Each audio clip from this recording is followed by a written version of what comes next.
नमस्कार, मैं हूं आपके साथ अनुष्का राय और आप देख रहे हैं तक्षित न्यूज।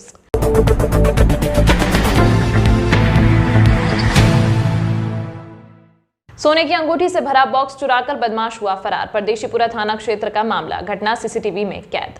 मामला परदेशीपुरा थाना क्षेत्र के सुभाष नगर का है, जहां स्थित एक ज्वेलर्स की दुकान में अज्ञात चोर सोने की अंगूठी खरीदने के बहाने दुकान में आया।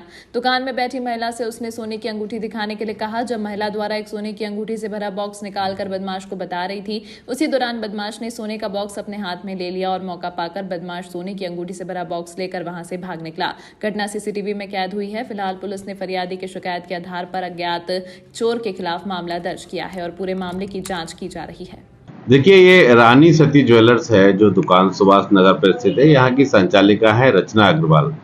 इन्होंने आकर बताया कि आज दोपहर 1 बजे की बात है, एक युवक इनकी दुकान पर आया और उसने कहा कि मेरी बहन की शादी है और मुझे बहन को अंगूठी गिफ्ट करना है या उसको ऑर्नामेंट्स में ईयर रिंग्स वगैरह कुछ दिखा दीजिए। तो इन्होंने जो है इनके पास जो उपलब्ध अंगूठी थी, अंगूठी दिखाने के लिए अंगूठी का बॉक्स निकाला, उसमें 10 अंगूठियाँ रखी हुई थी। वो उसको युवक उनको देख रहा था। देखते ही देखते फिर उसने जो और कुछ दूसरे भी सैंपल देखने के लिए मांगे, तो इनका जब ध्यान डाइवर्ट हुआ, इन्होंने दूसरा बॉक्स निकालना चाहा। इतने में ही वो युवक वहाँ से अंगूठी वाला बॉक्स लेकर भाग गया और दुकान से बाहर निकल गया, दौड़ लगा दी। जब इन्होंने उसका पीछा करा तो फिर आगे उसको चेस नहीं कर पाई और वो युवक अंगूठी का बॉक्स लेके चला गया। सोने की अंगूठी थी जो संख्या में 10 थी। लगभग 28 से 30 ग्राम इनका वजन था। तो इस मामले में हमने अज्ञात युवक के विरुद्ध 379 का मामला कायम कर लिया है और ये अंगूठी लगभग 1,30,000 रुपये कीमती थी। सर, सीसीटीवी कुछ सामने आया? हाँ, सीसीटीवी फुटेज आया है। चूंकि दुकान के ऊपर लगा हुआ है और काउंटर पे फोकस कर रहा है, तो ऊपर से नीचे की तरफ जो वीडियो आया है तो उसमें चेहरा बहुत ज़्यादा स्पष्ट तो नहीं आया, लेकिन हुलिया, कदकाठी और उसके पहने हुए कपड़े ये सब आए हैं। तो उस आधार पर हम दुकान के आगे पीछे के और कैमरे दिखवाने की कोशिश कर रहे हैं कि हमें कहीं से कोई साफ फुटेज मिल सके और हम उसको आइडेंटिफाई करने का प्रयास कर सकें। सर, फरियादी कौन है? इसमें रचना अग्रवाल फरियादियां हैं, जो रानी सती ज्वेलर्स के नाम से दुकान है उनकी।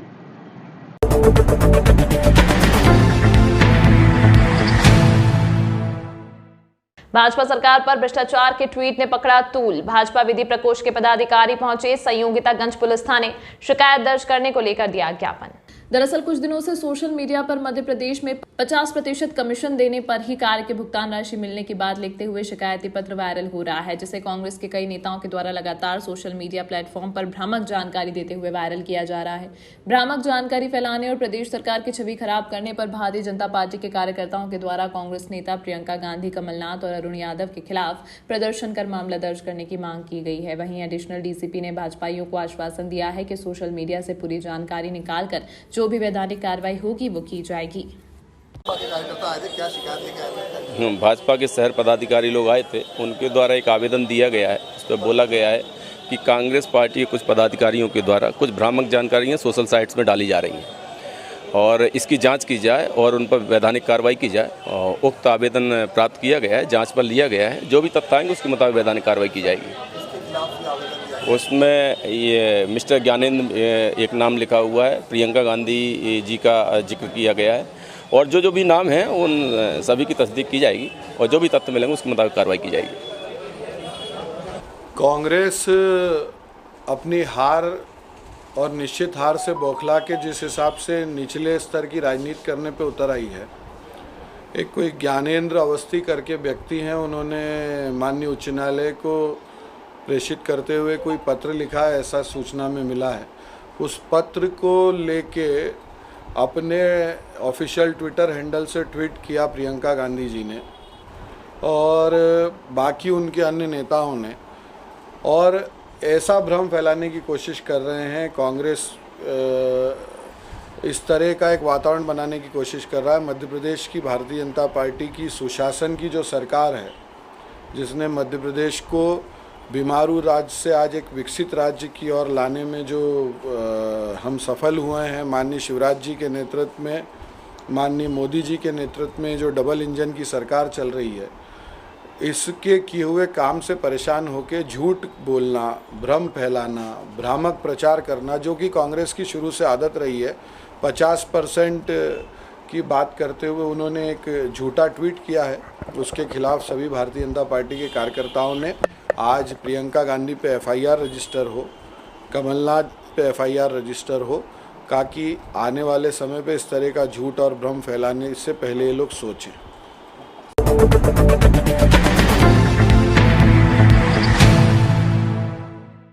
इंदौर में IDA बनाएगा। 100 करोड़ की लागत से 4 CM राइज स्कूल। कैबिनेट की बैठक में हुआ निर्णय। IDA अध्यक्ष ने दी जानकारी। IDA अध्यक्ष जयपाल सिंह चावला ने बताया कि भोपाल में हुई कैबिनेट बैठक में इंदौर शहर के 4 स्थानों में लगभग 100 करोड़ की लागत से CM राइज स्कूल का निर्माण किया जाना स्वीकृत हुआ है।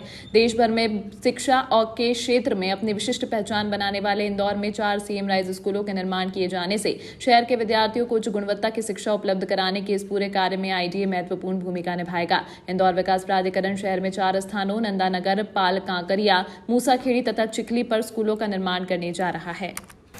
माननीय मुख्यमंत्री जी ने इंदौर शहर को एक बहुत ही अच्छी सौगात दी है और करीब 100 करोड़ की लागत से CM राइज स्कूल बनने वाले हैं।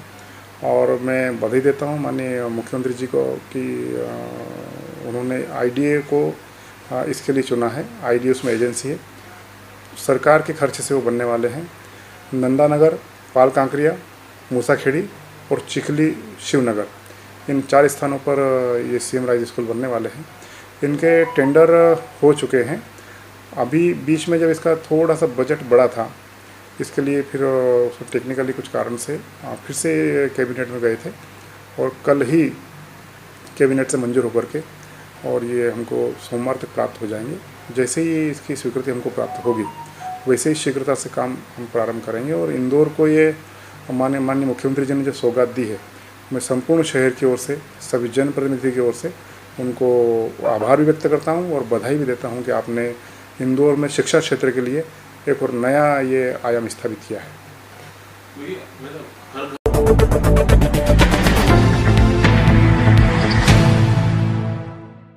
इंदौर शहर में फर्जी स्टाम्प की बिक्री शिकायत के चलते जिला पंजीयक कार्यालय द्वारा इन दिनों शहर के स्टाम्प वेंडरों पर शिकंजा कसने के लिए सभी स्टाम्प विक्रेता के स्टॉक रजिस्टर, विक्रय पर्ची चेक किए जा रहे हैं। साथ ही जिनका रिकॉर्ड अच्छा है और जो स्टाम्प नियमों का पालन कर रहे हैं उन्हें सम्मानित भी किया जा रहा है। इंदौर शहर में स्टाम्प विक्रेताओं पर शिकंजा कसने के लिए इंदौर जिला पंजीयक विभाग ने एक अनोखी पहल शुरू की है, जिसमें विभाग ने स्टाम्प विक्रय नियम अनुसार हो और कोई फर्जी स्टाम्प विक्रय ना हो, इसके लिए शहर से सभी 275 स्टाम्प वेंडरों को अपने अपने स्टॉक रजिस्टर लेकर पंजीयक विभाग में आने का आदेश जारी किया। वरिष्ठ जिला पंजीयक अधिकारी ने बताया कि विभाग का उद्देश्य यह है कि इंदौर में किसी भी प्रकार से फर्जी स्टाम्प का विक्रय न हो सके और लोगों की संपत्ति संबंधित अधिकार सुरक्षित रहें। अभी हमने पूरे इंदौर शहर में जितने भी स्टाम्प वेंडर कार्यरत हैं, लगभग 275 हैं, सभी के स्टाम्प के स्टॉक रजिस्टर, विक्रय पंजी और मूल अनुज्ञप्ति और जो भी स्टॉक उनके पास बचा हुआ है वो बुलाया है और उनको प्रॉपर शेड्यूल बना के हम एक एक स्टाम्प वेंडर्स के रिकॉर्ड को चेक कर रहे हैं। इसका मूल उद्देश्य ये है कि स्टाम्प नियमों के अनुसार बेचे जाएं और लोगों के जो संपत्ति संबंधी अधिकार हैं वो सुरक्षित रहें। कई बार शिकायतें प्राप्त होती हैं, तो उन शिकायतों के परिप्रेक्ष्य में हम ये चाहते हैं कि स्टाम्प विक्रय की पूरी व्यवस्था है वो ट्रांसपेरेंट हो और सुव्यवस्थित हो। सर, जो है उनका सम्मान कली फूल भी खरीदेंगे? हाँ, निश्चित रूप से जिनका रिकॉर्ड अच्छा है, जो स्टाम्प नियम के पालन करते हुए स्टाम्प विक्रय कर रहे हैं, उनको हम गुलाब का फूल देके स्वागत भी कर रहे हैं, उनको सम्मानित कर रहे हैं और एक प्रशिक्षण की तरह भी हमने इसको लिया है कि जिनकी कमियां हैं उनको हम बता रहे हैं कि किस तरह से इनको दुरुस्त करें, कैसे रिकॉर्ड रखा जाए और इसमें भविष्य में यदि फिर से कोई अनियमितता पाई जाती है तो कार्रवाई भी की जाएगी।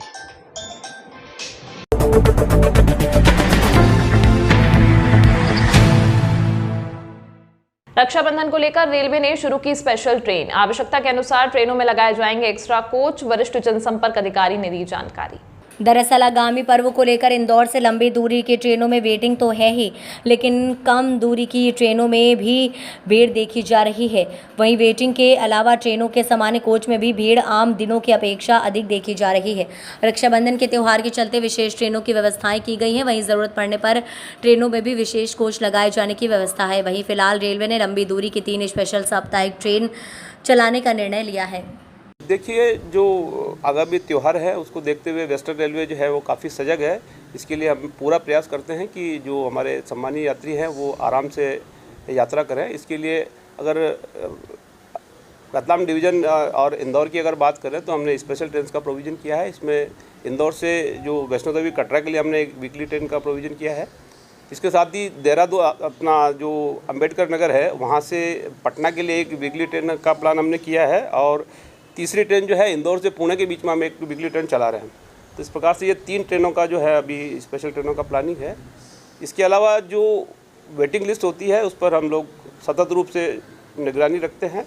किसी भी ट्रेन में अगर वेटिंग लिस्ट बढ़ती है तो हम लोग पूरा प्रयास करते हैं कि उसके लिए अगर संभव है तो एक्स्ट्रा कोच लगाएं, और अगर ज़्यादा वेटिंग होती है तो हम स्पेशल ट्रेन का प्लानिंग भी करते हैं।